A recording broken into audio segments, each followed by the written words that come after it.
Some great reporting there. Now let's bring in former alcohol, tobacco, and firearms special agent in charge, Bernard Zapor. Thank you for joining us. We just heard David Spunt there. He has excellent sourcing, and he has the name thus far, Ryan Wesley Ruth. That doesn't give us a lot of information, but he's gathering what he can as this continues to come in. But I want to get your early thoughts as we're talking about this perimeter. Here we are on the cusp of the U.S. Secret Service about to release their internal report on the last attempted assassination of former President Trump. That's expected to come out this week. And here we have another attempted assassination, someone able to set up shop, at least temporarily, there in those bushes. Who knows how long he was there? Your thoughts on what we learned so far? Well, you can be certain that law enforcement has a tremendous amount of information. I mean, to recover a weapon, a suspect, and their vehicle is a treasure trove of information. They know everything about the firearm. They have tremendous amount of information about the subject in this case, and there's more developing.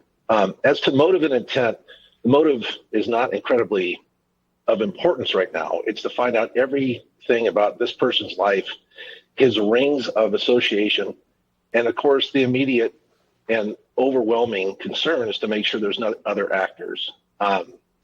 In terms of today's work, I mean, I commend the Secret Service. This detail did a fantastic job. Their law enforcement partners, it was outstanding. However, as a nation, we need to be very upset and disturbed that they're still treating former President Trump as a candidate when a Trump presidency in January, we know, will cause seismic changes internationally and domestically. He already has a very high threat profile. There are so many actors domestically and internationally that would not want him to be president. It's absurd that this profile hasn't changed.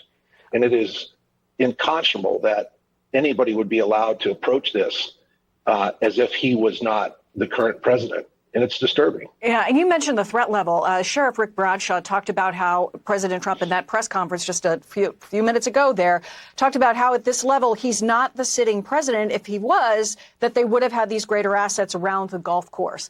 However, we know this is an individual that could become very soon the sitting president, was the sitting president at some point, and just survived an assassination attempt 2 months ago. Could rules be bent a little bit to try to ensure that people don't crawl into the bushes and point a gun through the fence?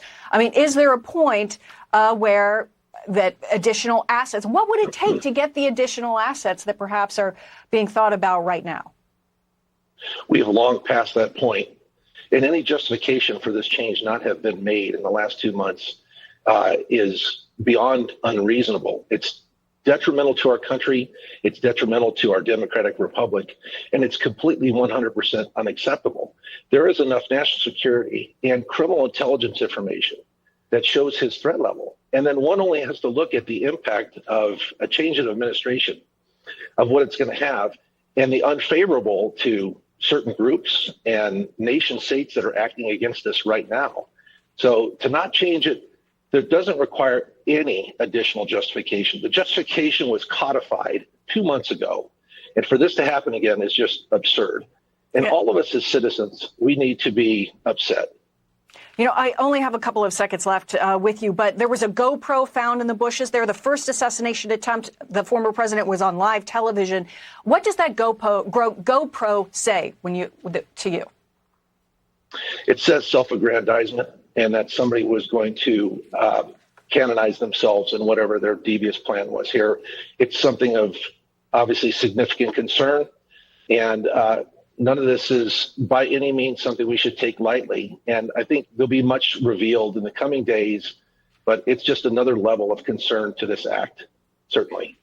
Bernard Zapor, a former alcohol, tobacco, and firearms agent in charge. We greatly appreciate your insights. And as more information comes in on this would-be assassin throughout the evening, we've got a lot of interesting information from all of our guests. But thank you very much for your thoughts and information. Appreciate it.